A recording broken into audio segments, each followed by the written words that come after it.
So ate, ano yung nai-imagine mong ending mo sa Stars on the Floor?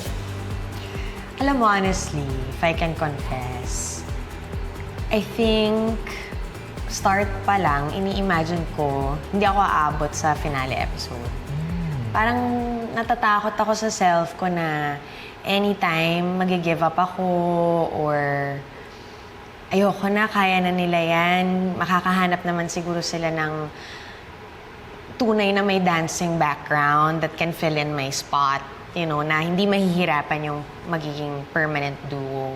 Kasi at some point, nagkasakit ako and di ako maka-attend ng rehearsal. So, it became a question raised na baka kailangan mong i-prioritize yung health mo. So,